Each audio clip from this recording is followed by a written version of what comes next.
और खबर आ रही है अहमदाबाद से, जहां पर पाकिस्तान के लिए काम करने वाला एक भारतीय जासूस को एटीएस ने गुजरात के द्वारका से गिरफ्तार किया है। आपको बता दें, दीपेश गोहिल नाम का शख्स ओख में कोस्ट गार्ड के तौर पर काम करता था और फेसबुक के माध्यम से पाकिस्तानी नौसेना अधिकारी असीमा के संपर्क में आने के बाद वह कुछ पैसों के लालच में भारतीय तटरक्षक बल और उनके कुछ वीडियो पाकिस्तान भेज रहा था।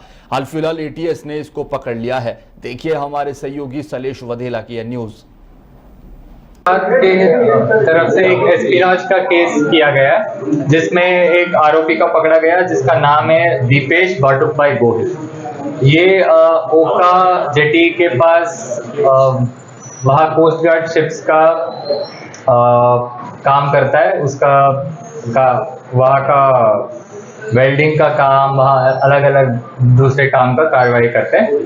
वहाँ एक कॉन्ट्रैक्ट मिला है वहाँ पर एक कर्मचारी है।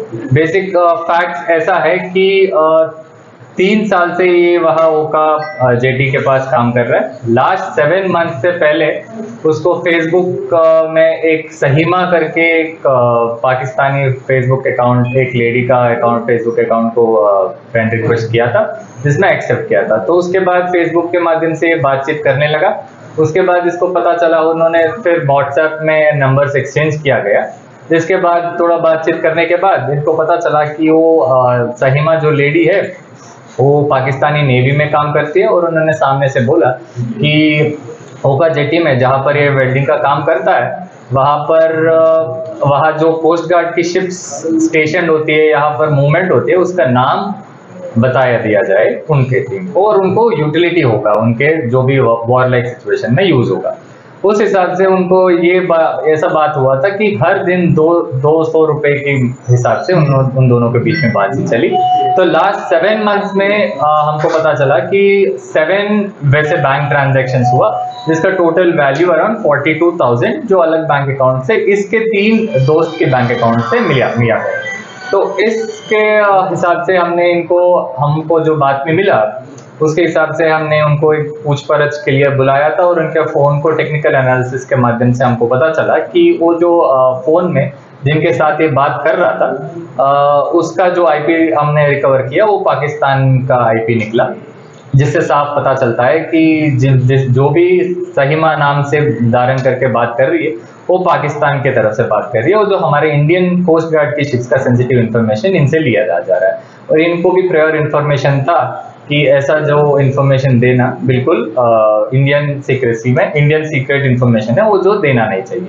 और इसके हिसाब से हम भारतीय न्याय संहिता 61 act section 61 as well as section 148 के अंदर criminal conspiracy against the state and nation के अगेंस्ट इनको केस दाखिल किया और इनको अरेस्ट भी किया गया। सर, ये जो महिला है सहीमा, उनको ये इन्फॉर्मेशन कहाँ से मिलती है कि ये पर्टिकुलर बंदा है या इसको हमको कांटेक्ट करना है?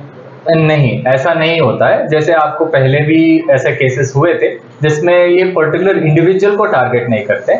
ये ओवरऑल ऐसे प्रोफाइल हमारे हिसाब से ऐसे बहुत सारे फेक प्रोफाइल करते हैं और इनमें से वो अटेम्प्ट करते हैं कि कौन कौन थोड़ा वीक है जो हमको पैसे के लालच में ऐसे इन्फॉर्मेशन दिया जाएगा। तो ऐसा इन्फॉर्मेशन बहुत सारे ट्राई करते होंगे जिसमें से 1-2 सफल होते हैं जिसके कारण हम केस करते हैं। सर, तकरीबन 1 महीने के आसपास सेम टू सेम केस है। लास्ट 26 अक्टूबर को भी इसी तरह का केस था जिसमें भी कोस्ट गार्ड की ही इंफॉर्मेशन मांगी जा रही थी। गुजरात के एंटी ड्रग्स अभियान के तहत कोस्ट गार्ड जितना एक्टिव पिछले कुछ समय में हुआ है, क्या उसी को लेकर पाकिस्तान इस तरह का ट्राई कर रहा है कि कोस्ट गार्ड को टारगेट किया? जैसे पता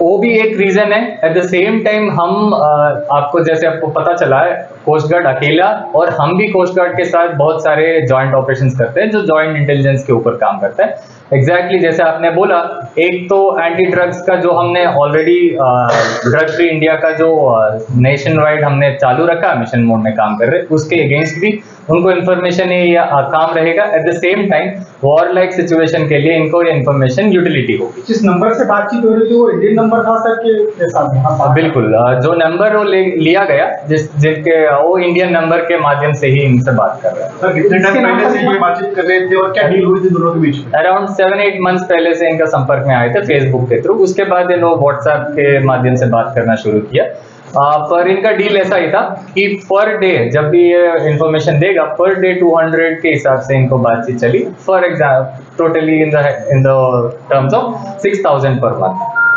सर तो मात्र 200 रुपए के लिए वो इतनी बड़ी यानी जो आप बोल रहे हो कि ट्रेप करता था, दूसरों को इन्फॉर्मेशन देता था, तो उसके पीछे दूसरी कुछ लालच थी कि नहीं? मात्र 200 रुपए के लिए वो करता हूँ। मात्र 200 पर हर दिन के लिए। हाँ तो भी पर महीना 6000 है। तो उसके अलावा भी एक बार आपको इन्फॉर्मेशन मिलता है तो उसके ऊपर जैसे आपके लिए मात्र होगा, पर हमारे लिए सबके लिए मात्र होगा, पर उनके लिए उनकी स्थिति के लिए शायद हो सकता है कि उसमें वो लालच में पड़ इसका गया। मतलब बैकग्राउंड मिला है सर, क्रिमिनल बैकग्राउंड? अभी के लिए नहीं है, पर उनको प्रायर बिल्कुल इन्फॉर्मेशन था, ऐसा इन्फॉर्मेशन बिल्कुल नहीं देना चाहिए। और जिससे ये बात किया था साहिमा, उन्होंने सामने से इनको बोला गया कि ये पाकिस्तान नेवी से है और ऐसा इन्फॉर्मेशन हमारे लिए, हमारे कंट्री आपके कंट्री के अगेंस्ट हमारे लिए फायदा लायक है। उसके बावजूद भी बिना पैसा के लालच ना लालच बात की बात है, पर उसके बावजूद भी इसने दिया, तो उसके कारण ये केस लगा। सर अभी तक ऐसा कोई इन्फॉर्मेशन जो दी गई हो, महत्व की इन्फॉर्मेशन जो पहुंचाई गई हो यहाँ से वहां तक? कोस्ट गार्ड का शिप्स के नाम्स और जिस डेट में भेजा वो इन्फॉर्मेशन दिया गया, जो हमने टेक्निकल एनालिसिस के हिसाब से हमने रिट्रीव किया। सर पेमेंट जो था वो किस तरह से किया जा रहा था? तो ब्रीफली बता दिया जाए तो वो भी डमी अकाउंट से ही मोस्टली भेजते होंगे, उसके अगेंस्ट तपास चलेगा जो भी बैंक अकाउंट से आया। पर इसके पास जो आया था, इसके पास खुद का बैंक अकाउंट नहीं था, तो इसके दोस्त के बैंक अकाउंट में दिलवाता था और इन दोस्त से कैश लेता था।